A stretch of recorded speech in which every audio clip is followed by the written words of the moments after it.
Selamat pagi Bapak Ibu dan jemaat yang dikasihi Tuhan. Mari kita mengawali hari ini dengan kembali melanjutkan pembacaan Alkitab kita di dalam 2 Korintus pasal yang kedua ayat yang kelima selesai.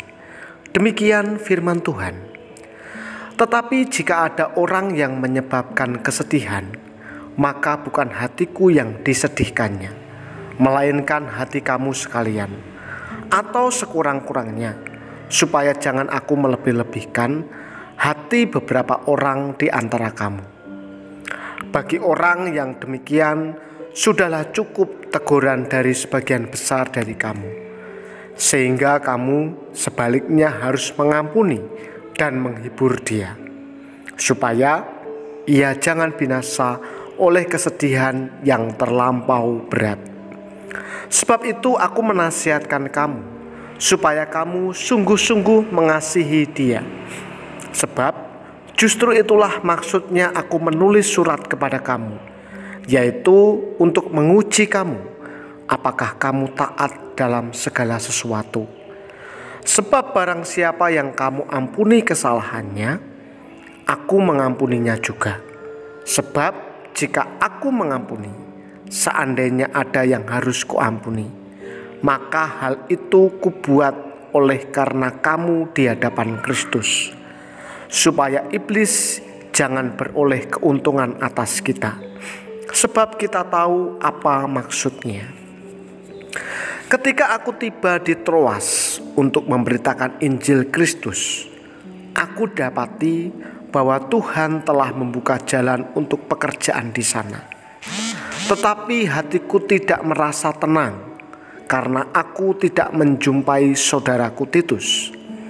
Sebab itu aku minta diri dan berangkat ke Makedonia. Tetapi syukur bagi Allah yang dalam Kristus selalu membawa kami di jalan kemenangannya. Dengan perantaraan kami, ia menyebarkan keharuman pengenalan akan dia di mana-mana. Sebab bagi Allah kami adalah bau yang harum dari Kristus di tengah-tengah mereka yang diselamatkan dan di antara mereka yang binasa.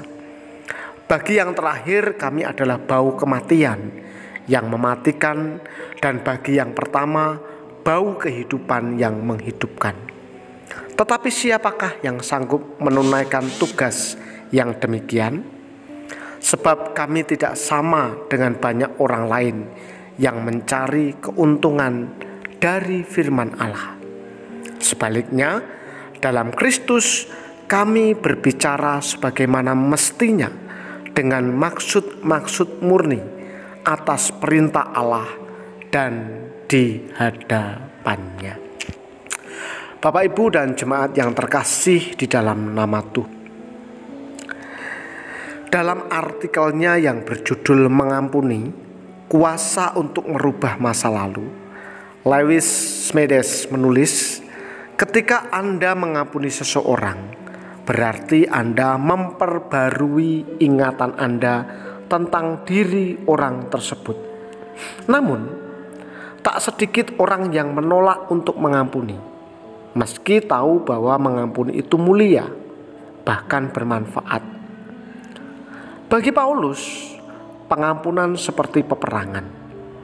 Jika orang Kristen tak mau saling memaafkan, itu berarti memberi iblis kesempatan untuk memecah belah tentara Kristus. Paulus mendorong jemaat Korintus untuk tidak menimbulkan kepahitan, walau orang tersebut bersalah terhadap jemaat. Orang yang bersalah memang harus ditegur, tetapi jangan berhenti sampai di situ. Harus diingatkan juga perlunya pengampunan. Tindakan mengampuni menegaskan pengampunan Allah dalam diri orang itu. Selanjutnya, jika tindakan disiplin diberlakukan, maka hasilnya harus diperhatikan. Jemaat tidak boleh cuci tangan, melainkan harus peka terhadap karya Roh Kudus dalam hidup orang itu. Tindakan disiplin merupakan kesempatan bagi orang yang bersalah untuk bertobat dan dipulihkan menjadi seorang Kristen sejati. Selain itu, juga harus menegaskan kasih mereka kepada orang itu. Artinya, harus ada kemauan untuk menerima kembali orang itu dalam semangat memelihara kesatuan orang percaya. Jika jemaat Korintus mau memaafkan dan menerima kembali orang yang bersalah, itu berarti mereka menutup kesempatan bagi setan untuk mencari keuntungan dari konflik di antara orang beriman. Mengampuni berarti menolak setan yang selalu mencari kesempatan untuk menghancurkan kesatuan orang beriman. Untuk itu, bila saat ini ada di antara kita yang mengingat seseorang yang bersalah terhadap kita, ingatlah bahwa segala kepahitan, kegeraman, dan seterusnya hendaklah dibuang dari antara kamu.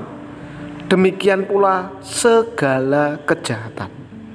Tetapi hendaklah kamu saling mengampuni sebagaimana Allah di dalam Kristus telah mengampuni kamu.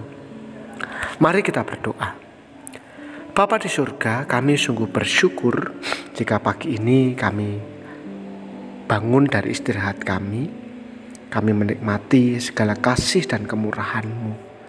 Kami menikmati kesehatan, kami bertemu dengan anggota keluarga kami boleh merasakan udara yang sejuk, kami boleh menikmati hari yang baru pemberian Tuhan. Kami menyadari semua yang terjadi dalam hidup kami adalah perkenanan-Mu. Dan pagi ini, sebelum kami melakukan aktivitas kami mau bersama-sama membawa hidup kami.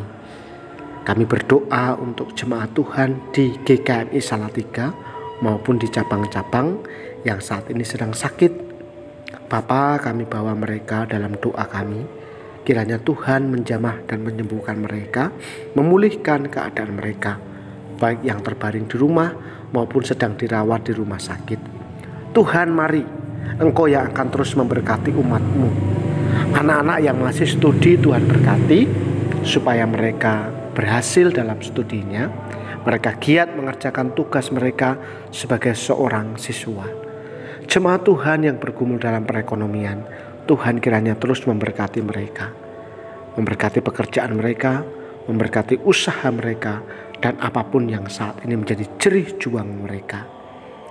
Terima kasih Tuhan, kami sambut hari ini dengan penuh ucapan syukur, dan biarlah hidup kami sepanjang hari ini menjadi persembahan yang harum, yang melaluinya Tuhan dipermuliakan.